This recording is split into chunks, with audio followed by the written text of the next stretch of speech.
Hello, teacher loves.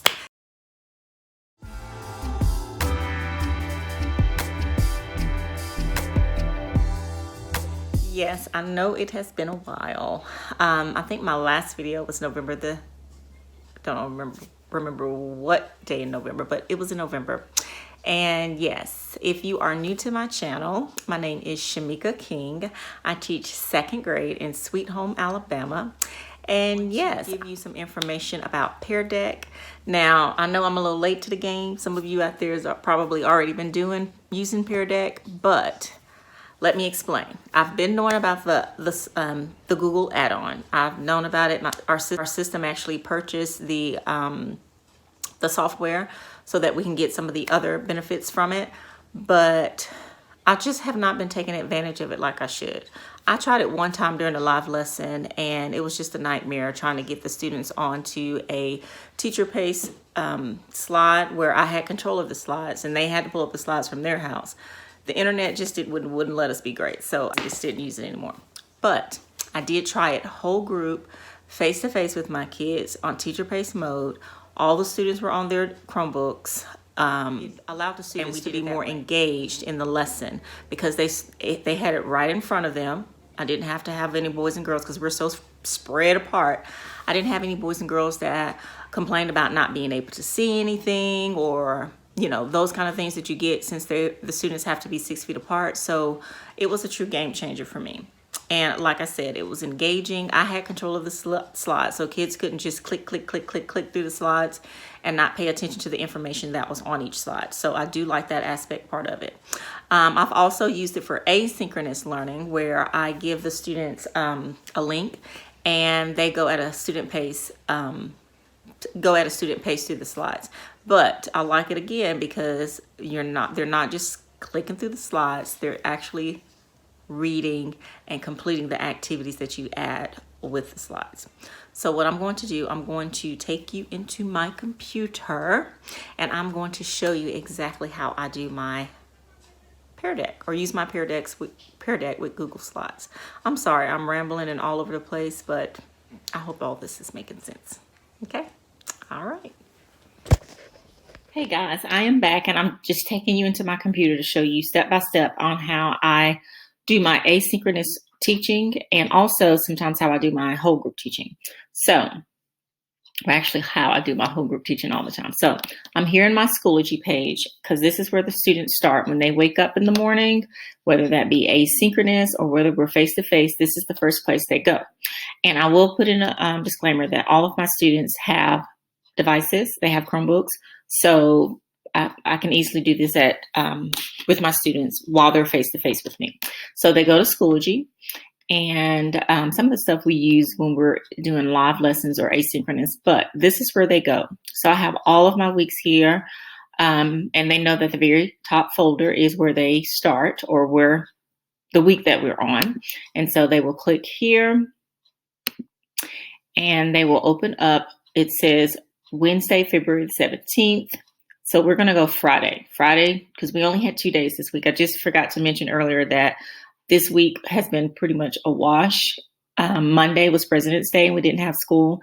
And then on Tuesday, there was snow prediction, so we got out of school on Tuesday. Wednesday, we were out and we had a asynchronous day where the students learned virtually.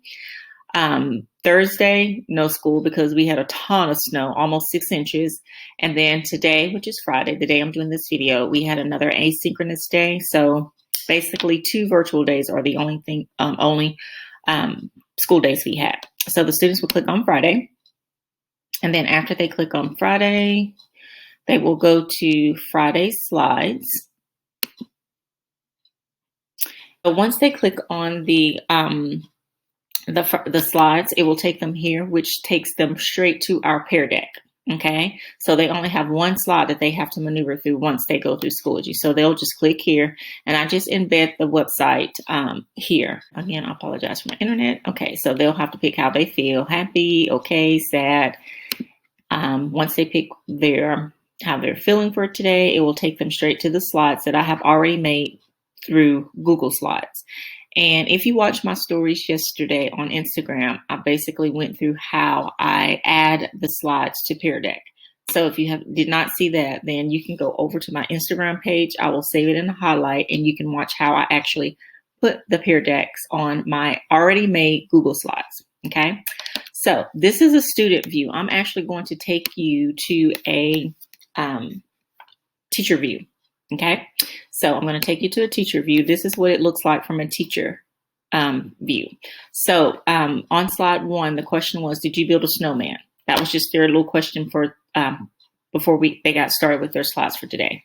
And here it tells me how many students said yes and how many students said no. Now, if you notice, as I hover over the slides or the bar, it showed the students' names. And if you go here at the top, there are 2 ways that you can lay this out. You can do a grid view, which I'm not going to do because it's going to show the student's name. And you basically have a grid view with the student's name under their answer. And then you can do the bar graph view, just like you see here. Okay. So this is the teacher view. What else do I want to show you on the teacher view? So on the teacher view, it shows you how many students are logged in. I'm included in that 19. And then it shows you how many students, I guess the 2 out of 19 shows them how many are still active. I'm not quite sure what that first number shows, but I know this shows how many students have logged in. I have 18 students in my class. So here on the slides, if you look on the slides and you see a number here, this basically tells you how many students are on this slide. If you click on that, you'll see the names. I'm not going to click on it, but let's see. Just going to just go through real quick and just show you some of the examples on how I use. Like this slide says, do you pay attention? Let's do this. Let's go to the student's view so you can actually see what they look like on the student side, because this is the teacher side. And all I do really pretty much is give feedback on their responses and just kind of monitor them to see how the students are working or getting through the slide. So let's go back to the student view. All right, so we're back on the student view. This is what the students see when they open up their slides when I've used Pear Deck with the slides. So they answer the question. They go down here to the bottom. They just click through. Okay. Once they click through, like they had to stop on this slide and actually do this activity, and then they had to go check their answers. But this is a totally different topic, so we'll keep moving. All right. And then here I prompt them. I said, after they finish this, they're supposed to go back to Schoology and they're supposed to check their answers. Okay. So I just to keep them engaged, I got all the correct answers. They had to mark that if they got them correct, or they had to mark, I missed a few and I corrected my responses. So after they've checked them, they have to fix the responses. So this is something that we do daily. We call it daily editing. All right. They had a directive drawing. This is a video that they just click on to play. Kindness, random act of kindness was on February 17th. So I thought that I would kind of tie kindness into our lessons for today. I gave them instructions on what they were supposed to use for the drawing. Okay. Then they go to their ELA block and complete all of the activities in their ELA block. I'm just going to click through. Now, here's an example, because our reading skill or reading strategy for today was connecting with our feelings when we're reading or listening to a song. So this was the question that I asked them before we got started. Do you pay attention to your feelings or mood when you are listening to a story or a song? And then, of course, on the teacher view, it shows how many students said yes, how many said no, how many said sometimes. And then I gave them this little anchor chart with information. And this resource is from Amy Lemons. It's Rooted in Reading. So these resources are not mine. All right. So on this activity, they had to play a video. This is actually a screencastify that I used to play little songs. And the first song, I think I used something kind of like scary. Let's see. I'll play it. Good grief. And it was each video that they had to listen to was about no more than 40 seconds. Oh, that's loud.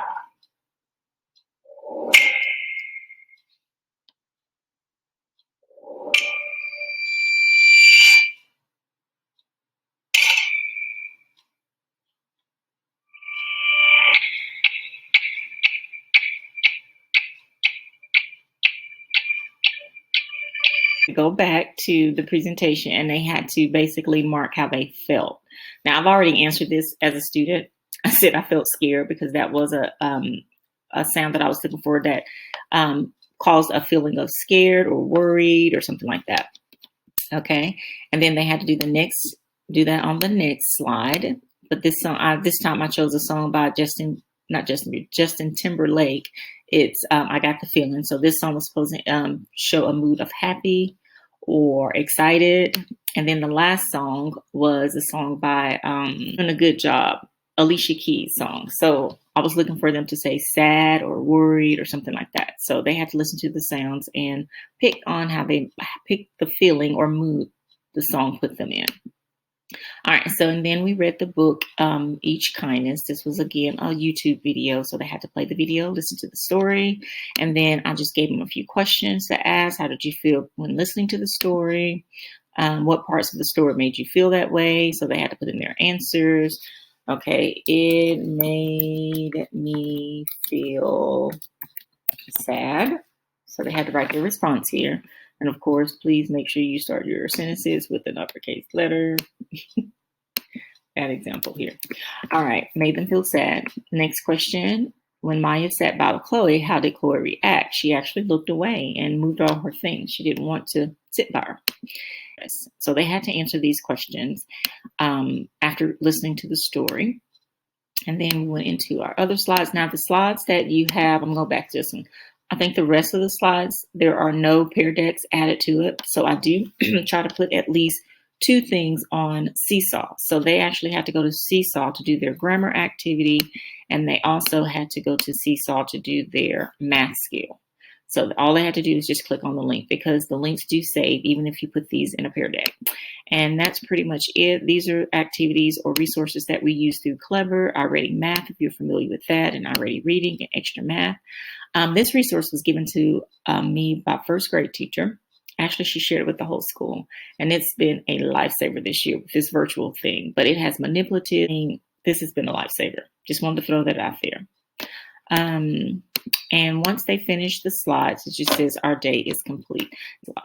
So that's pretty much how an asynchronous day goes with my students. And yeah, I think I've showed everything. If there's something else that I did not put in this video, if you would go over to Instagram, I will save it in my highlights and you can look through the slides to see exactly how everything is set up and how you embed the actual Pear Deck inside the slides. All right, I hope this was helpful because I will say for me, it was a game changer. Bye.